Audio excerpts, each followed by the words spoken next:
Camels, the cigarette that's first in the service, presents from the 6th Ferrying Group Air Transport Command at Long Beach, California, the Abbott and Costello program. With the music of Lee Stevens and his orchestra, the songs of Connie Haynes and the Camel Five, tonight's guest, Miss Merle Oberon, and starring Bud Abbott and Lou Costello.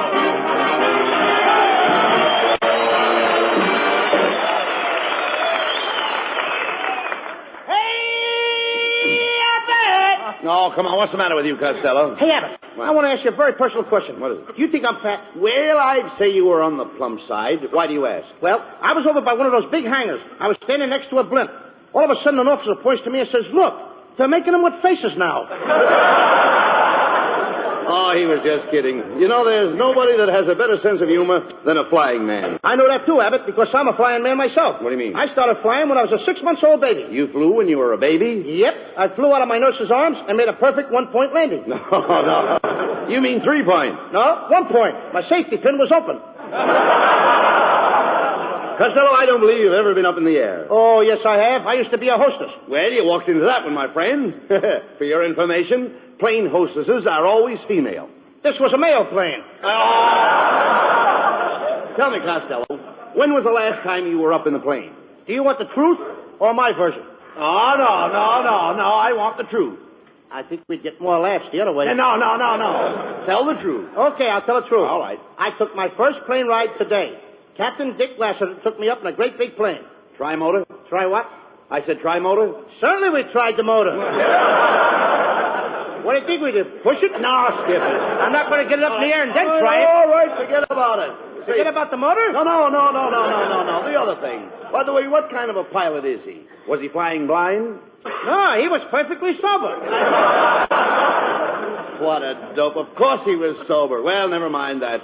You know, Lou, I wonder what these boys down here at Long Beach do when they go on leave. Well, I saw a bunch of the boys down at the beach with their girlfriends. Did they go down there to spoon? Well, they didn't go down there to wash their socks.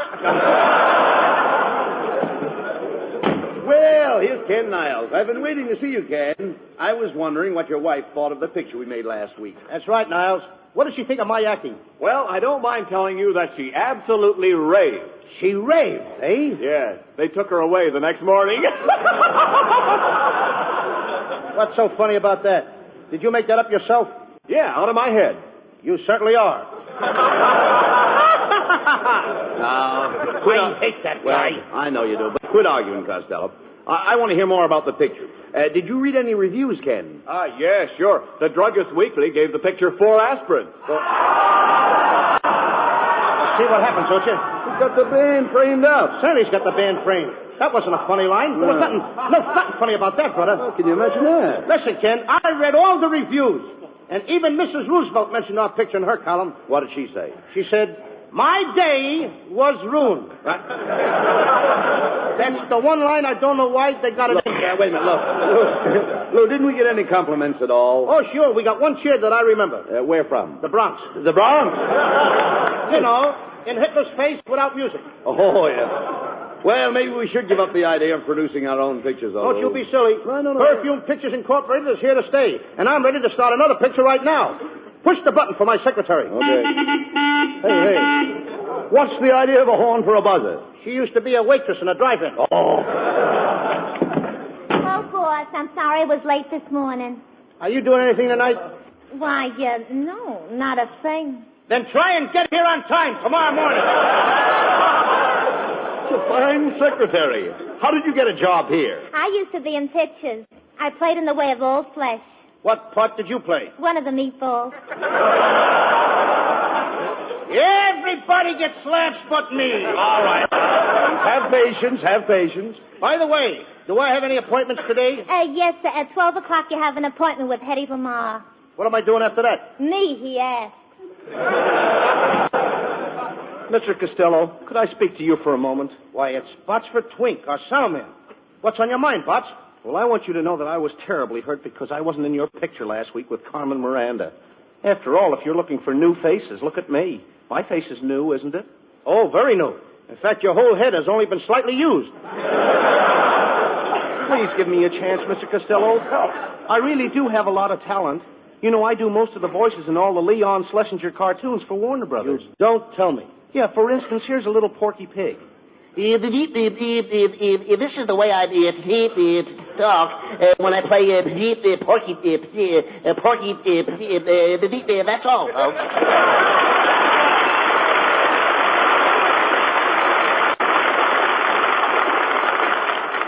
I'll play Porky for you for $1,000. What are you talking about? Warner Brothers don't pay you that.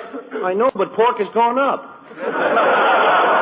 What else do you do, Botsford? Oh, did you ever hear Bugs Bunny? I have a carrot here, so I'll give you a little sample. What's up, Doc? What do you say, Tubby? What's cooking, huh? Of course, if you use Bugs Bunny, you'll have to use my wife, Mrs. Bunny. But we can't use two rabbits in our picture. Well, we couldn't separate them. That would be splitting hairs. Well, if you can't use the rabbit, maybe I could furnish some of the musical background. I can imitate an electric organ. Listen.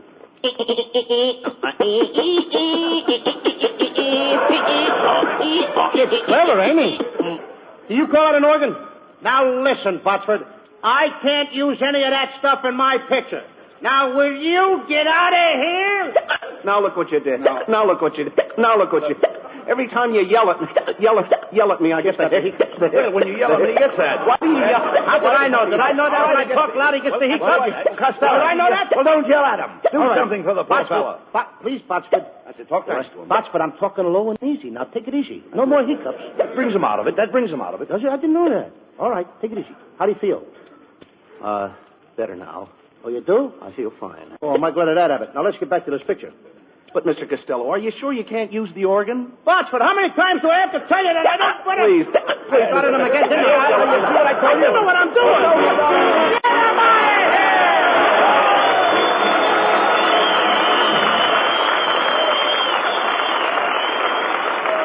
Hey, Lou Costello. Oh, yes, Niles. I want to ask you something. Do you know anything about winter sports? Are you kidding? I'm one of the best ski jumpers in the country. Really? Sure. Last winter at Lake Placid, I made my biggest jump. Yeah? I climbed up to the top of the slide. Thousands of people were looking up at me. Yeah? And when I leaped into the air, I went down at 60 miles an hour, and I made a sensational jump up 200 feet. 200 feet? Yep. And I could have even gone further if there was snow. Oh, Lou. what's better tonight? Thank you. Lou, I know another good skier, and his name is Dick Durrance, and he's one of the finest skiers in the world. In fact, he's so good that the government asked him to give instructions to ski troopers in lightning-fast mountain warfare. Dick knows his smoking, too. He said, quote, I've smoked Camels for years. They have the full, rich flavor that I want in a cigarette. No matter how often I smoke, Camels never tire my taste, never get my throat. Unquote. Yes, and with men in all the services, Camel is the favorite, too, according to actual sales records in the stores where they buy cigarettes. Try Camels yourself for steady pleasure. You'll like the way they hold up, wear well, pack after pack, no matter how many you smoke. The reason is extra flavor, and you know Camels always have more flavor. Better yet, Camels combine flavor with extra mildness, the extra mildness that goes with slow burning and cool smoking. One reason for that is costlier tobaccos, blended as only Camels know how to blend. Now remember, you're the one who's doing your smoking. Your throat and your taste will tell you. C-A-M-E-L-S. Camels, get a pack tonight. Send a carton to that fellow in the service.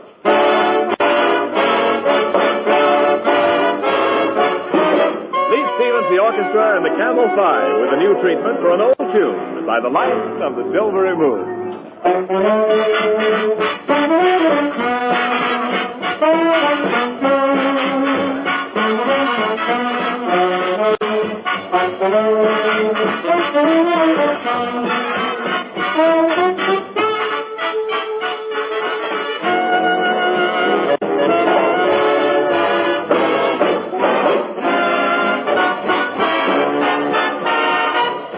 the light of the silvery moon, I want to spoon.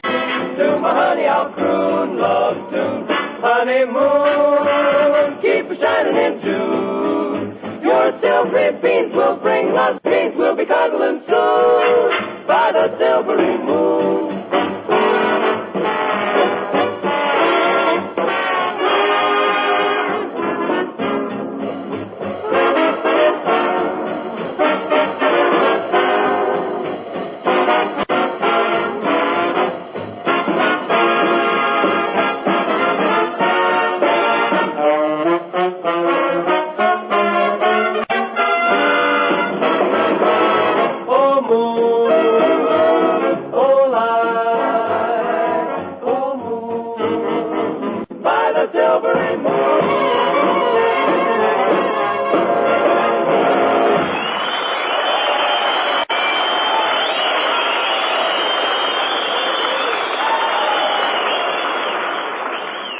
Costello, we can't hold up production on your new picture any longer. Now, we've got to get a leading lady. How about giving that secretary of yours a chance? She has blue eyes and blonde hair. And a Supreme Court figure. What do you mean, a Supreme Court figure? A Supreme Court figure? What do you No mean? appeal. Oh! Besides, I phoned Merle Oberon about playing a leading part. You did? Yes. I picked up the receiver and I said, Merle, darling. Merle, sweetheart. Merle, my love. And then? Then I dialed her number. Merle Oberon. Merle Oberon will be swelling our picture. You know, and I sent for a new fashion designer. What is this that just popped in here? What happened? Well, now, wait a minute. I sent for a new fashion designer. Is that it? Now he's in. Come in.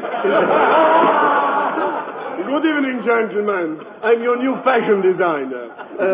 Pierre, you Pierre. To my friends, I'm P.U. You said it, brother. Hey, get a load of that guy's hair. He's a male Veronica Lake. Pierre, this is Lou Costello. Oh, how do you do, Mr. Costello? Thank you, sir. You are just the man I'm looking at. I've not seen you in a long distance. Get the way his hair hangs over his face. Pardon me, Pierre. Was your mother ever scared by a sheepdog? Oh, come on. Leave the man alone. We've got to get him to design Miss Oberon's clothes. Now, no more remarks about his hair. Looks like a palm tree in a high wind, doesn't it? Well, Mr. Costello, I admit that my hair is a standing joke. Well, it needs a new switch. I don't know what's wrong there. Keep quiet. We must have Miss Oberon's wardrobe designed before she gets here. Pierre, would you mind telling us some of your ideas on women's clothes? Oh, not at all. You know, the main thing is color harmony. Color harmony? What's that? Well, it's very simple, Mr. Costello. For instance, if you were carrying a pink bag, you would not wear a green dress, would you? Oh, gracious, no! I wouldn't dare! Why, I'd be the laughing stock of my sewing circle. All right, come on, never mind. What kind of line is that to get me a big man? Forget it. Skip those things. Come here, Pierre. Now, with a shortage of materials, how about something plain for Miss Oberon to wear? We'll call it a defense dress. How about that? How about making it out of barbed wire? That isn't defense. It ain't exactly an invitation. Go ahead, Pierre. Suggest a dress for Merle Oberon. Something that she can wear in our picture. Well, being a brunette, I would suggest that I make Miss Oberon a gown of apple green with a peach skirt, lemon trimmings, plum ruffles, an orange belt, and a tangerine scarf. That ain't a dress. That's a fruit salad. Nevertheless, that sounds fine. Now, what about Merle's hat? Well, the hat should be very simple but very smart. Do you think the boys in camp here would like Miss Oberon in a hat that has 3 roses and a ribbon on the side? Huh? No, they'd rather have 4 roses with a chaser on the side. Now get out of here and I'll design the clothes myself. Oh, Costello, you can't design clothes. Is that so? I just invented a ladies' leg paint that takes the place of stockings. It even covers the knees. It disguises the knees? You said it. You can hardly recognize the old joints. Well, we let Merle Oberon design her own clothes for the picture. What do you say? Yes, and I'm just the girl who can do it. Now listen, kid, you keep out of this. Look who it is. It's Merle Oberon.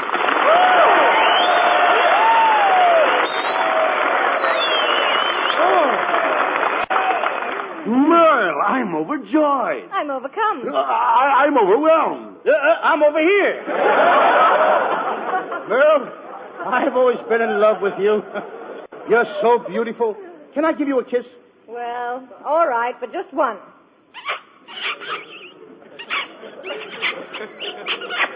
Lou, where did you learn to kiss like that? I used to be a bugler in a Boy Scout. Now, look, if you folks don't mind, we'll go over the script of the picture that you are going to play tonight. It's a story of the knights of old. Merle, you play a beautiful princess. And you wear a hoop skirt. A hoop skirt? Yeah, a hoop skirt. That's a parachute with legs. Costello plays the part of a knight. He's in love with you. I thought nights were tall. Well, kid, on account of daylight saving time, the nights are getting shorter. As the first scene opens, Merle, you're in the palace, awaiting the arrival of your lover. You are playing the organ. Organ? Like this? Botsford, didn't I tell you that you couldn't be in this picture? I started it again. Don't shout at him. Oh, I'm sorry. I'm sorry. I'm sorry. All right, I'm sorry. I'm talking nice and easy. Relax. Take it easy. All right, Botsford. Shout at him anymore. I'm talking nice. How easy can I talk? I'm okay. I'm sorry, Botsford. Very sorry. I'm okay now, Mr. Costello. Oh, I'm glad you are. Now keep out of the picture. You did it again. Don't yell at me. Botsford, I'm sorry. Will you please put a gag in his mouth? Put a gag in his mouth. If I had a gag, I'd tell it myself. Come on, let's get back to this story. Costello, as a knight, your costume is a suit of armor. That's right, Lou. You wear an iron coat, an iron vest, and iron trousers. In fact, you wear a whole iron suit. Where do I get it pressed? At Lockheed? Now, your suit may become rusty, so you better keep yourself well oiled. I'd have to be oiled to make love to you in an iron suit.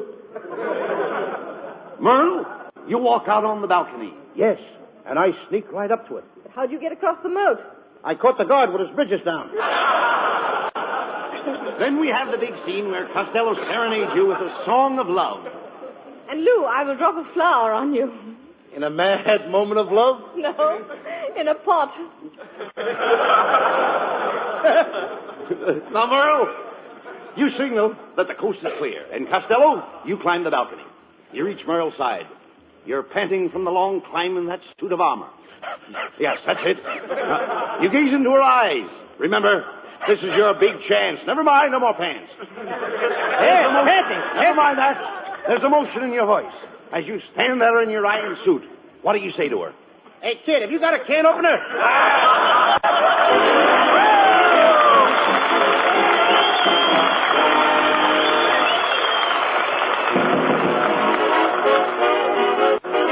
Here's Connie Haynes with a Camel 5 with a new Roomba from the pen of Cole Porter. Hasta luego.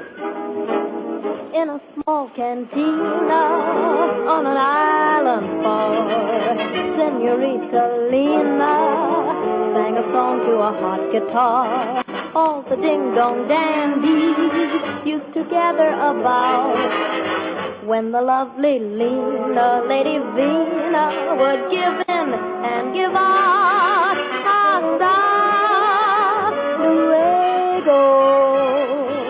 Too bad we must part. Hasta luego. And that's mucha good luck, sweetheart.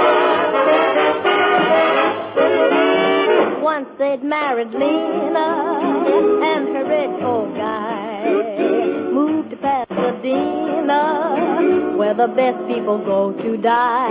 But when she'd collected all his copper preferred, back to her cantina, lovely Lena went flying as she purred. Hasta luego.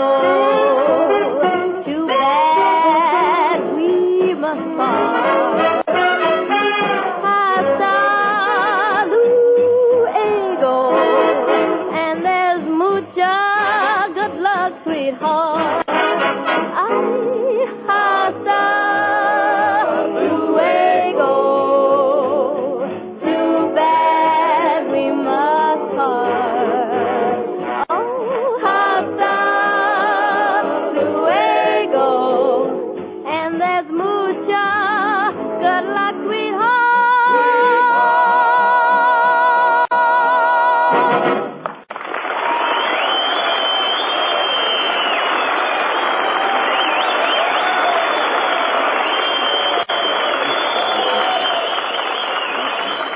And now, ladies and gentlemen, Perfume Pictures Incorporated presents the great costume drama entitled The Brave Knight Cut Off the Dragon's Tail, or The Dragon Isn't Waggin' Anymore. The beautiful Princess Guinevere is played by Merle Oberon. Lou Costello is the brave knight Sir Porterhouse, and Bud Abbott is his good friend Sir Loin. I play the part of the king. As the scene opens, the princess and I await the arrival of two brave knights in our kingdom.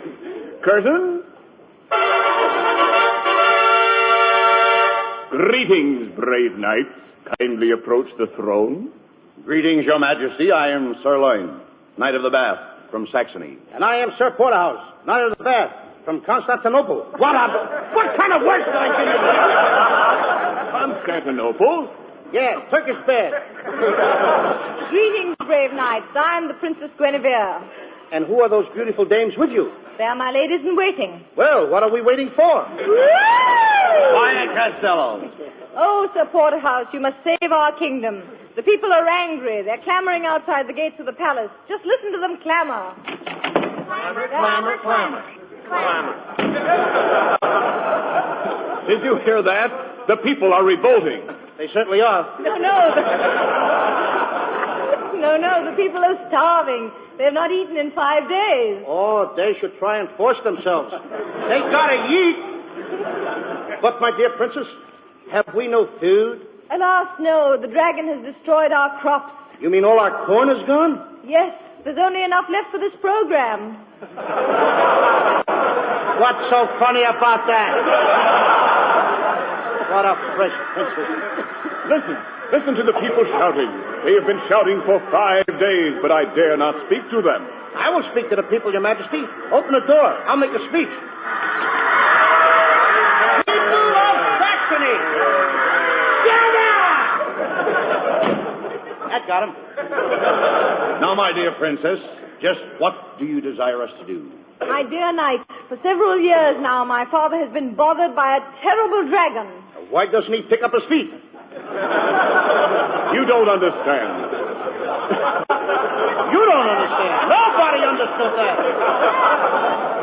Today the dragon is coming to carry off the Princess Guinevere. You must save me from this mean monster, Sir Porterhouse. He's a very mean beast. Okay, kid. He has 2 heads, one at each end. How does he sit down? He can't. That's what makes him so mean. Well, don't be mean. Don't worry, princess. All right, I'm allowed one mistake, ain't I? I am not afraid of nothing. One time I climbed up a tree and I bagged a ferocious tiger. You went up a tree after a tiger? No! He came up after me! But you said you bagged him. I did bag him. I begged him to go away, but he wouldn't. What happened? Well, I snapped at the tiger snapped at me, and suddenly something whizzed past me. What was it? Pomona. Pomona? Talk sense, will you? Then my uncle came to my rescue, and I finally brought that tiger home stuffed. What was he stuffed with? My uncle. Oh, Your Majesty, the dragon is almost upon us. He's coming to get the princess. Quick, princess. Button up my iron suit. Wait a minute. Just a minute. I thought you were a princess. I work the swing shift on the side. Costello, look at that thing belching smoke and fire. Is that the dragon? It ain't a smudge pot. I'm getting out of here. It's too late. He's got us trapped. Here he comes. Now do what he does. Do exactly what he does. Right. He's staring at you. Stare back at him. I can't. Cockeyed. I can't do it. Quiet. He's roaring at you. Roar back at him. That'll scare him. Wait a minute. Now he's wagging his tail. That lets me out. Look out! Look out, he's going to charge! He's going to charge? How much? Oh. Quick, grab him, By the gullet. There's a fancy line. Grab him by the gullet. Grab him by the gullet. By the what? The gullet. The dragon's neck. Let him next. What do I care about their love life? Give me my sword. Give me my sword, somebody. I'll cut his nose off. But how will he smell? That is something that should only interest another dragon. Look out, he's coming at you. Be careful, Costello. Your back is turned to him. He's coming up behind you.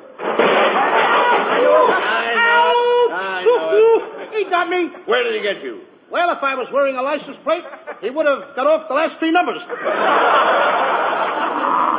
Hey, he ruined my suit. My good iron suit he ruined. You nasty dragon. Get out of here! Oh, don't do that. Don't yell at me. What is with this? How can I do the How can I do the dress? Watch me quick. Now stop. Stop. What can I do to keep you quiet, Butcher? Will you cut it out? I'm sorry. And it's your own fault for hollering at him. There's only one thing that'll cure my hiccups. If you let me kiss Miss Oberon. Oh, very well. I'll kiss you. If only you'll stop those awful hiccups. Go ahead, Botsford. Kiss her. Okay.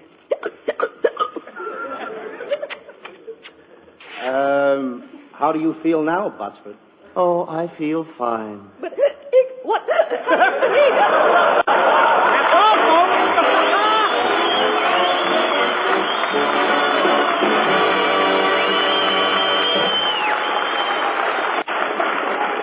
Some tunes you whistle for a while and then forget, and others stay with you for years. I think the ones you remember are the ones that have character. I believe that goes for cigarettes, too. We say that Camels have character, and we back that up with the thousands of smokers who have stood by Camels for 20 years and more. We think it's true that more people have smoked Camels longer than any other cigarette. Try Camels and see for yourself. Try them in your T-zone. That's T for taste and T for throat. Your own proving ground for cigarettes. Your taste will tell you that Camels have more flavor, and it's extra flavor that helps make Camels hold up day in and day out. Makes the second pack better than the first, and the third better than the second. Your throat will tell you about mildness, too. It's the best judge you'll find. Yes, Camels are mild, cool smoking, slow burning, because they're expertly blended of costlier tobaccos. Your throat and your taste will tell you. C-A-M-E-L-S.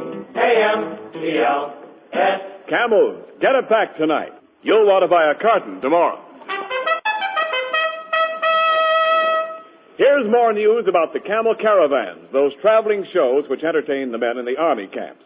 32 performances of the Camel Caravan units will be given to men in the training stations throughout the coming week.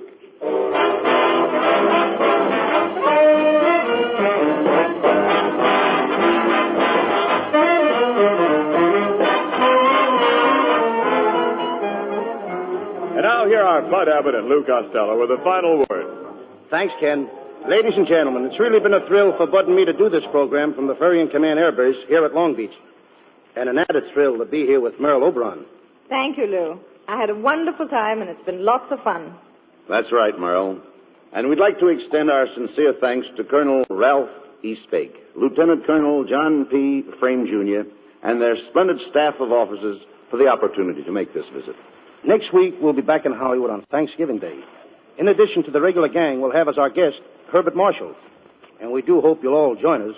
Until next Thursday, Bud and I wish you all a very pleasant good night.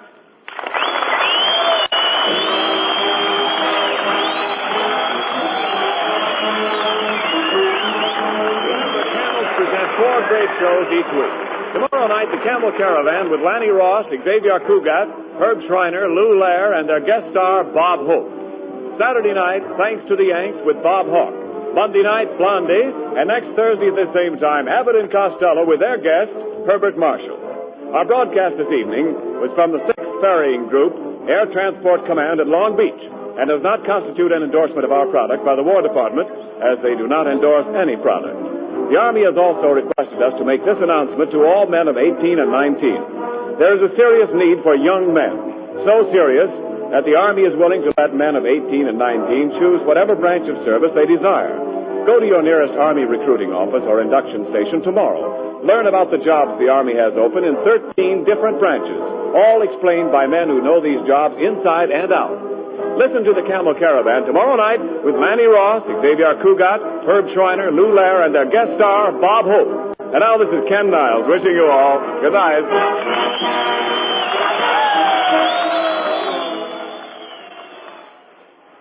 Mister, if you've got a pipe that's biting you, why, it just means one thing. Your pipe's hungry.